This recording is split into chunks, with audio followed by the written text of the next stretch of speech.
Hola a todos, mi nombre es Dominique Lister, yo soy neuróloga, subespecialista en enfermedad vascular encefálica y neurología hospitalaria.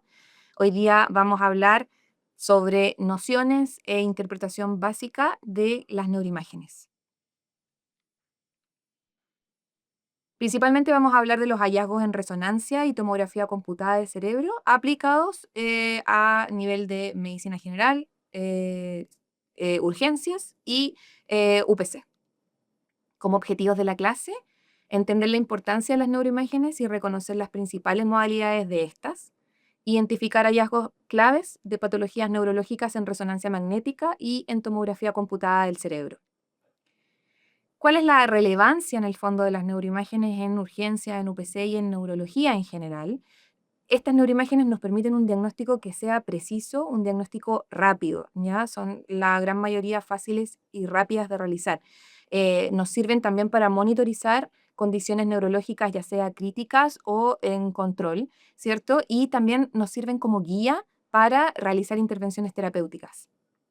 Como introducción, tenemos variedad de modalidades en imagenología que se usan actualmente para evaluar el cerebro y el sistema nervioso central, pero previo a 1970, la neuroradiología involucraba principalmente solo radiografías, procedimientos muy invasivos con inyección de contraste a nivel de la carótida y a nivel espinal para poder visualizar de alguna forma este sistema nervioso central.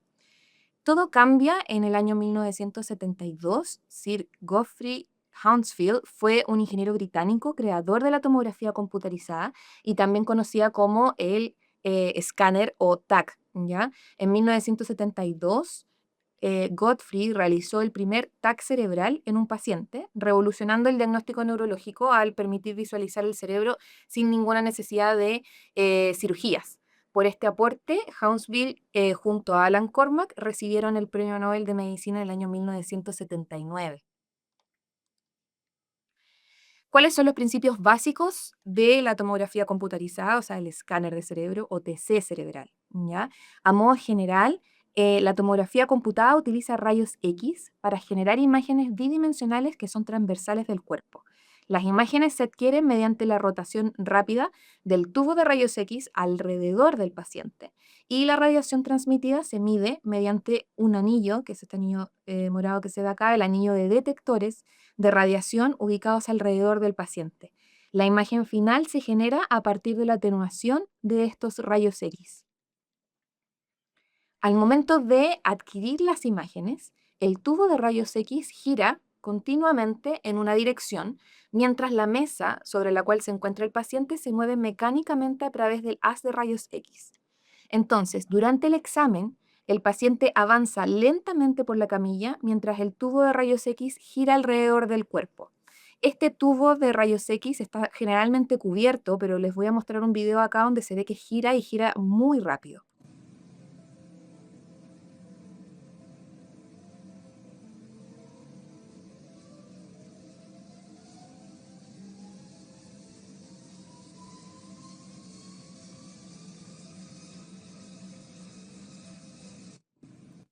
Entonces, al girar, toma múltiples imágenes desde distintos ángulos y luego la computadora procesa esa información y reconstruye cortes transversales del cuerpo. La información se envía a una computadora como píxel. Cada píxel se le asigna un valor numérico, que es el promedio de todos los valores de atenuación contenidos en el voxel correspondiente. Este número se compara con el valor de atenuación del agua y se muestra en una escala de unidades arbitrarias que denominaron unidades de Hounsfield en honor a Sir Godfrey Hounsfield, que fue quien creó finalmente el escáner. Entonces vamos a tener diferentes niveles de atenuación que nos van a dar en el fondo la certeza de que esto se trate de una imagen similar a hueso, ¿cierto? O ya nos vamos a la otra densidad que sería lo contrario, aire, ¿ya? Cada número de esta escala de Hounsfield representa un tono de grises, siendo el más 1000 de color blanco y el menos 1000 de color negro en ambos extremos del espectro de colores grises. La variación del color desde blanco, negro y las tonalidades de grises van a reflejar la densidad que tenga el objeto. Si el objeto es más denso, menos rayos X van a pasar a través de él. El aire, por ejemplo, no es denso, por lo tanto pasa gran cantidad de rayos X y es por eso que el aire se ve de color negro. El hueso, por otro lado, es muy denso, por lo tanto se va a ver de color blanco. Menos cantidad de rayos X pasan por ahí. Vamos a tener diferentes cortes que podemos hacer del escáner de cerebro y el más conocido de todos, el plano más clásico, es el corte axial, pero también podemos hacer planos coronales y planos sagitales. Estas imágenes del escáner también se puede utilizar medio de contraste. El medio de contraste es una sustancia que introducida en el organismo permite resaltar y opacificar estructuras anatómicas normales y patológicas. Se habla de que tiene que existir un medio de contraste ideal, ¿cierto? Y este medio de contraste es mayor concentración tisular con la menor cantidad de efectos adversos. El medio de contraste que se usa en el escáner es el contraste yodado, ¿ya? Que son sales de yodo que poseen distinta osmolaridad y derivan del ácido benzoico. Se diferencian entre sí según la relación de su osmolaridad respecto a la del plasma. Las propiedades del medio de contraste es que es un medio hidrofílico, tiene baja unión a proteína, el tiempo de distribución es de más o menos 3 a 10 minutos, la gran totalidad, hasta el 98%, se elimina a nivel renal, el 75% de la dosis se elimina a las 4 horas de haberse usado, no pasa la barrera hematoencefálica y tiene una farmacología lineal y proporcional a la dosis. ¿Cuáles son las ventajas del escáner de cerebro, principalmente en patologías neurológicas de urgencia? El escáner es una herramienta que es rápida de usar, rápidamente podemos adquirir estas imágenes y es muy fácil con el escáner de identificar hemorragias, fracturas, lesiones traumáticas, es altamente efectivo para eso. Acá les puse algunos ejemplos. Acá en la pantalla superior izquierda podemos ver un escáner de cerebro sin contraste, cortes axiales, donde podemos ver una gran lesión, una contusión hemorrágica, ¿ya? Donde vean, en el fondo la hemorragia se ve como una lesión hiperdensa, ¿ya? Similar a la densidad que tiene el hueso. Acá tenemos otro ejemplo, un escáner de cerebro sin contraste, donde podemos ver una lesión redondeada, bordes muy definidos, que tiene una densidad muy parecida al parénquima encefálico, con un halo, ¿cierto? Un reborde de hipodensidad que corresponde en el fondo a edema cerebral. Acá muy probablemente se trate de una lesión tumoral que tenga edema circundante.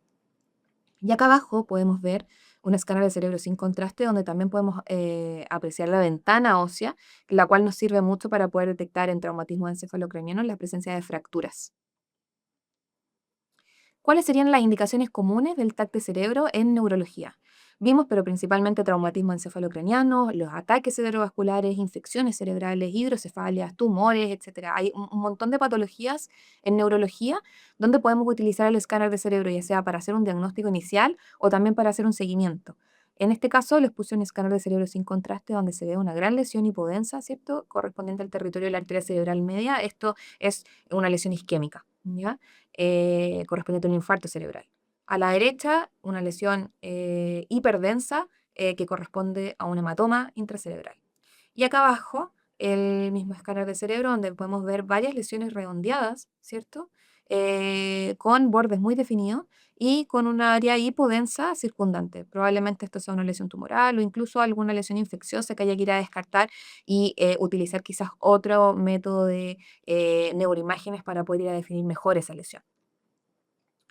Este es un ejemplo clásico en el fondo donde el escáner puede ayudarnos a hacer la herramienta inicial para poder descartar algún tipo de lesión.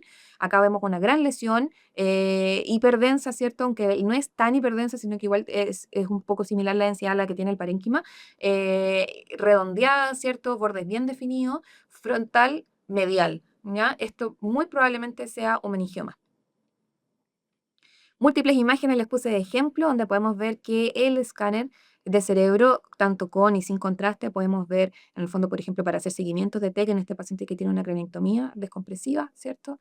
Seguimientos de hidrocefalia para ver válvulas derivativas, si es que están bien localizadas o no, si es que están drenando correctamente el líquido o no. Para hemorragias, el escáner la verdad es que es una muy buena herramienta. Este es un ejemplo de una hemorragia subaracnoidea, donde vemos unas lesiones hiperdensas en la región, en el fondo subaracnoidea, a nivel de las cisternas de la base. ¿ya? Esto es típico de una hemorragia subaracnoidea. Y por acá, al extremo derecha, vemos un escáner de cerebro sin contraste, donde vemos un hematoma subdural, ¿cierto? Posiblemente de etiología traumática o no, que está comprimiendo, ¿cierto?, hacia medial, por lo tanto está desviando la línea medial del cerebro, comprime y colapsa el ventrículo lateral de ese lado, ¿ya?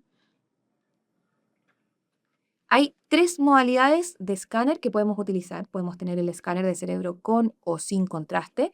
Podemos tener un angiotac cerebral, ¿cierto? Que podemos complementarlo también con un angiotac de vasos de cuello. Y tenemos el TAC por perfusión. Vamos a hablar un poquito de cada uno de ellos. El TAC de cerebro sin contraste es muy eficaz, ¿cierto?, para ver la presencia o ausencia de hemorragias, ¿ya? También nos sirve para valorar la extensión de la isquemia, en el caso de una isquemia que ya se ha instalado, ¿cierto? Y es muy eficaz también para poder ver efecto de masa. Acá en la primera imagen tenemos un escáner de cerebro sin contraste, donde vemos unas lesiones hiperdensas, ¿cierto?, a nivel de ganglios basales, territorio profundo, ¿cierto?, arteria cerebral media correspondiente a un hematoma intracerebral, ¿ya? Si se fijan, ese hematoma tiene un poquito de edema circundante, ¿cierto? Comprime levemente línea media. Por acá tenemos una lesión isquémica, ¿cierto? Una gran lesión hipodensa, ¿ya? Que está delimitada con este color rojo, ¿cierto? Y nos habla de una zona importante de isquemia, ¿ya? También desvía un poquitito línea media, comprime ventrículo lateral de ese lado. Por acá podemos ver otro tipo de lesiones, ¿cierto? Lesiones ocupantes de espacio, ya los hematomas yuxegurales, donde podemos ver que hay compresión de línea media, signos de hipertensión intracraniana, ¿ya? Y por acá lo mismo, en el fondo este es un A y B, escáner de cerebro normal, ¿cierto? Donde no hay lesiones, donde los ventrículos laterales se ven del mismo tamaño y se ven alineados en la línea media.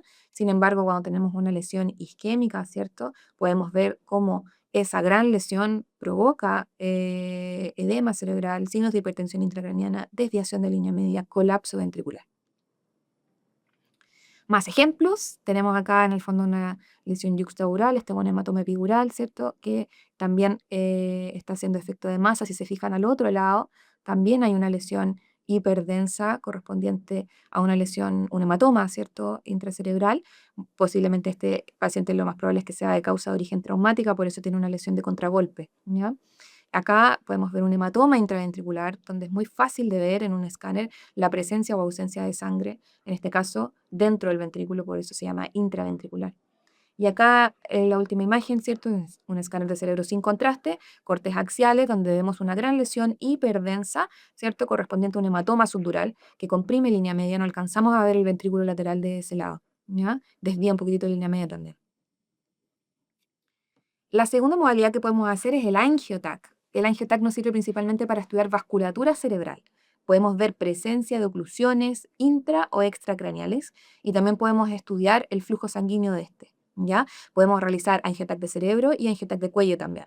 Si se fijan en esta imagen que les puse de ejemplo, arriba a la derecha podemos ver un angiotac de cerebro, cortes axiales, donde se ve la arteria cerebral media del lado derecho muy bien definida, con todas sus ramas, ¿cierto? Hacia distal, incluso se puede ver en algunas colaterales, pero hacia la derecha vemos que la arteria cerebral media tiene un stop, ¿ya? Se detiene el flujo sanguíneo, o sea, hay una presencia de una oclusión intracraneal del segmento M1 de la arteria cerebral media izquierda, lo cual produce, ¿cierto?, que no se genere ningún tipo de circulación hacia distal.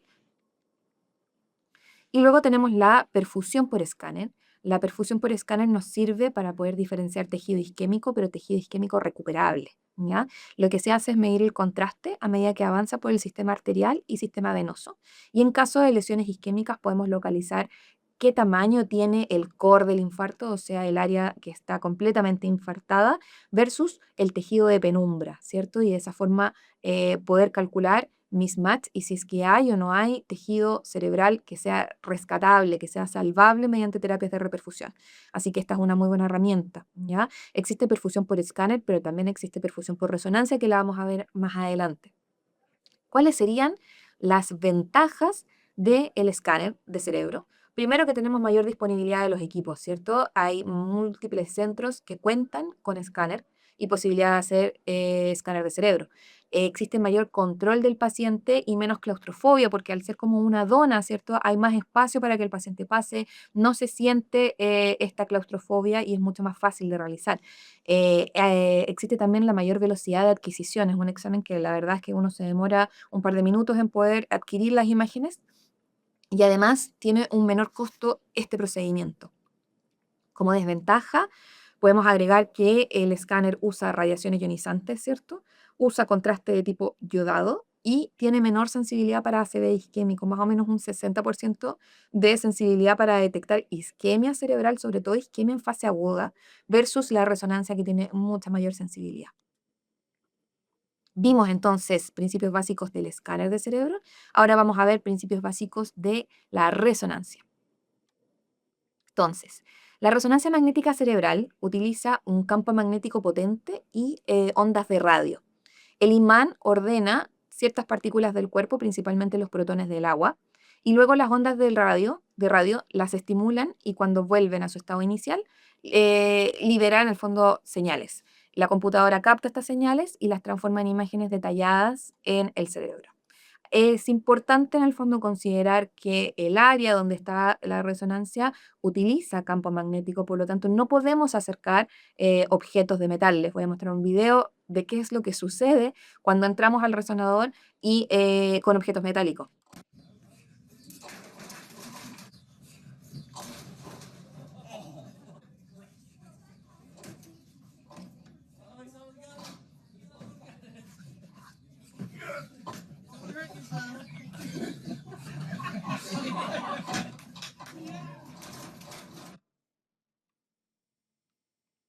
Entonces, la resonancia magnética ofrece excelente contraste entre diferentes tipos de tejidos blandos, permite ver muy bien parénquima cerebral, lesiones pequeñas, inflamación, tumores, infartos, enfermedades desmielinizantes, entre otras. Diferencia claramente, y lo podemos ver acá en las distintas imágenes de resonancia que les puse, lo que es sustancia gris de sustancia blanca, la presencia de líquido se fue lo requerido y otras estructuras cerebrales que se ven con muchísimo mayor detalle que el escáner de cerebro. Les puse acá uno de los protocolos más usados y quizás de los que han escuchado más, que es el protocolo Stroke de la resonancia magnética. El protocolo Stroke es un estudio rápido diseñado para evaluar sospecha de ACV agudo, ¿ya? Incluye diferentes tipos de secuencia, pero principalmente incluye la secuencia de difusión con ADC. Acá está la secuencia de difusión, que lo que hace en el fondo es detectar isquemia aguda en minutos. Lo que analiza la secuencia de difusión es movilidad de partículas de agua, por lo tanto, cuando hay isquemia cerebral por una oclusión arterial, ¿cierto? Las partículas de agua quedan dentro de la célula, se falla la bomba sodio potasio TPasa y hace que se acumule agua dentro de la célula, lo que genera edema citotóxico, ¿cierto? Y eso es lo que vemos hiperintenso, o sea, brillando en difusión. El FLAIR o FLAIR es otra secuencia que nos puede ayudar a estimar la antigüedad de la lesión y descartar otras patologías. En ACV isquémico hablamos de que si una lesión ya es visible en FLAIR, muy probablemente hayan pasado aproximadamente 6 horas desde el inicio del infarto. Secuencias como T2 gradiente o la secuencia de SWI nos pueden permitir buscar hemorragias o presencias de microhemorragia y la secuencia de angioresonancia, pero sin contraste, en el protocolo Stroke, que sería una secuencia de Time of Flight o TOF, evalúa la oclusión o si es que hay estenosis de arterias cerebrales. Acá podemos ver un ejemplo de una resonancia de cerebro con la secuencia, perdón, SWI, donde podemos ver con flechas rojas, ¿cierto? La presencia de hemorragia, sangrado, microhemorragia. Es una secuencia muy sensible para ver sangre, ¿ya? Y a la derecha les puse un ejemplo de la resonancia magnética por perfusión, que el concepto en el fondo es el mismo del escáner por perfusión, lo cual buscamos en el fondo estimar tejido en riesgo y tratar de evaluar penumbra cerebral si es que hay tejido rescatable con reperfusión. ¿Cuáles serían las indicaciones comunes de la resonancia?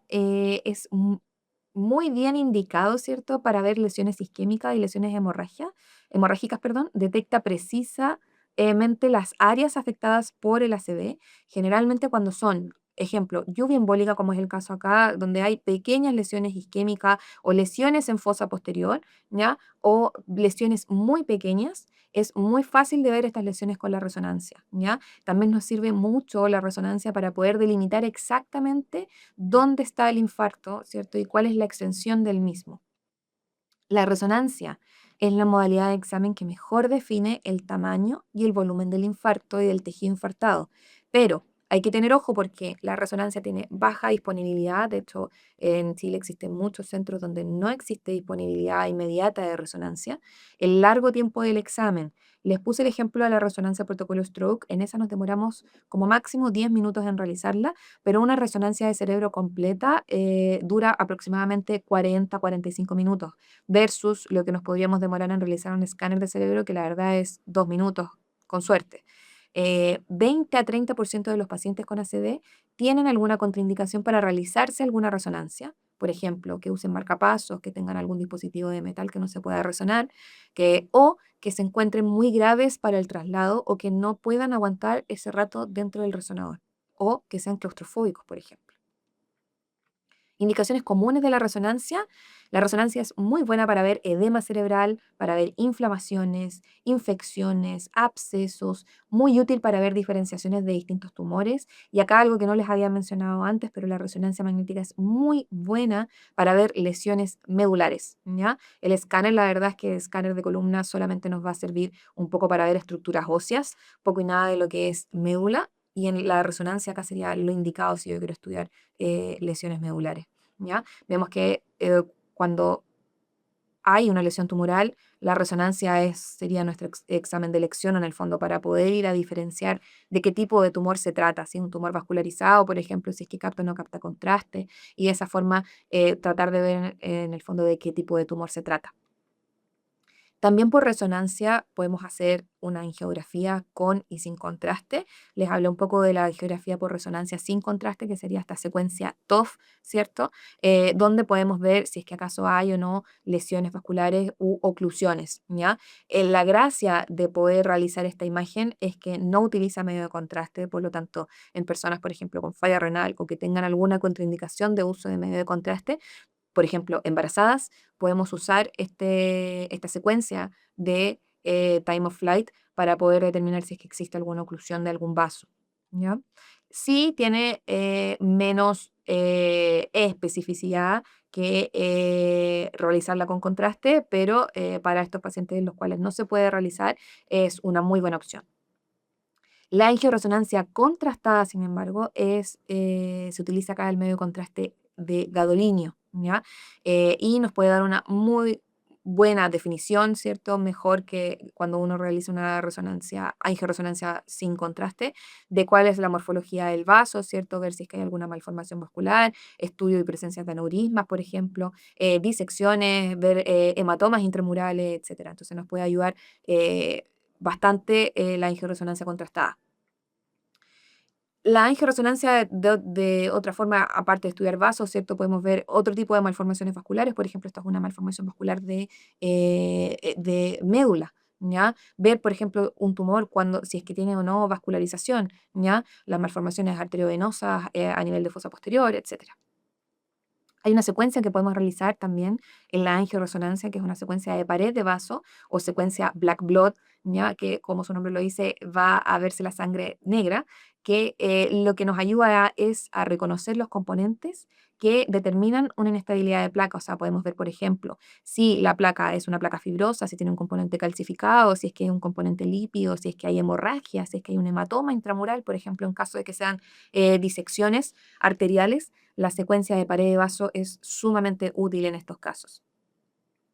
Y la resonancia con contraste, ¿cierto? Donde vamos a utilizar el medio de contraste gadolíneo, ¿cierto? Que es un contraste endovenoso que ayuda a resaltar las zonas donde la barrera hematoencefálica está alterada o donde hay mayor vascularización. En neuroimágenes permite ver mejor lesiones, por ejemplo, tumorales, metástasis, abscesos, inflamaciones, infecciones, malformaciones vasculares y algunas otras lesiones desmelinizantes activas. ¿Cuáles serían las ventajas de la resonancia? Como vimos, la resonancia tiene alta resolución de tejidos blandos, detecta anomalías precisas, ¿cierto? Lesiones isquémicas que sean pequeñas, presencia de edema cerebral, infecciones, no utiliza radiación ionizante, por lo cual también es una ventaja el uso de la resonancia. Como desventaja, el tiempo. Vimos que es un tiempo mucho mayor al escáner de cerebro. Se habla de desde 10 a 60 minutos por estudio. Si yo quiero estudiar, por ejemplo, toda la columna con una resonancia, incluso podría ser un poquito más de una hora. El costo es un costo un poco más elevado que el realizar un escáner, ¿cierto? Y no es apta para pacientes con implantes metálicos o que tengan marcapasos no razonables, ¿ya? Lo que sucede con el marcapaso es que se desconfigura, entonces no es un examen que podamos hacer de forma inmediata, sino que tenemos que contar con alguien que programe el marcapaso o en el caso, por ejemplo, de válvulas derivativas, también tenemos que tener a alguien que nos programe reprograme la válvula una vez realizado el examen. Situaciones clínicas específicas, un poco como para ver cuál es la decisión que vamos a ir tomando, particularmente en ACV, en una etapa inicial, ¿cierto? Cuando el ACV está en ventana, muy posiblemente podamos hacer terapia de reperfusión. Generalmente utilizamos el TAC de cerebro sin contraste, porque lo que queremos ir a ver es descartar hemorragias y ver si es que es potencialmente tratable con terapias de reperfusión. La resonancia en ACV la usamos para una evaluación más detallada, generalmente lo usamos de forma posterior o cuando tenemos situaciones especiales, por ejemplo, déficit del despertar o déficit de inicio no especificado, ¿cierto? Cuando queremos usar terapias de reperfusión con ventana extendida, ahí es muy útil y de hecho es un requisito usar imágenes avanzadas de stroke partiendo por una resonancia. En el traumatismo encefalocraniano, la verdad es que el TAC es la imagen preferida para la evaluación inicial. Es una imagen que yo puedo realizar de forma rápida. Me sirve para ver contusiones hemorrágicas, para ver fracturas, para ver edema cerebral, hidrocefalia, etcétera. Y también nos sirve el mismo escáner de cerebro para poder ir controlando en fases posteriores, ¿ya? La resonancia en el traumatismo encefalocraniano la reservamos para ver si es que acaso hay daño axonal difuso. Es un examen que realizamos en posterior, no en agudo. En caso de infecciones y tumores, la verdad es que el escáner de cerebro puede dar alguna imagen, algún indicio, ¿cierto?, de orientarnos un poco hacia dónde va la etiología de la lesión que estamos viendo, ¿cierto? Pero en estos casos la resonancia es preferida para ver una visualización mucho más detallada de los tejidos blandos. Como conclusión, ambas técnicas son complementarias y su uso depende de situación clínica específica, la condición del paciente y los hallazgos esperados. Acá, por ejemplo, podemos ver un caso de un ACV isquémico agudo, donde en la imagen A podemos ver un escáner de cerebro sin contraste, cortes axiales, donde podemos ver dos cosas que nos indican de que está sucediendo un infarto cerebral agudo. Uno es la hiperdensidad de la arteria cerebral media, donde se ve la arteria cerebral media hiperdensa. Eso nos habla de que muy probablemente haya un trombo a ese nivel que esté ocluyendo la arteria cerebral media.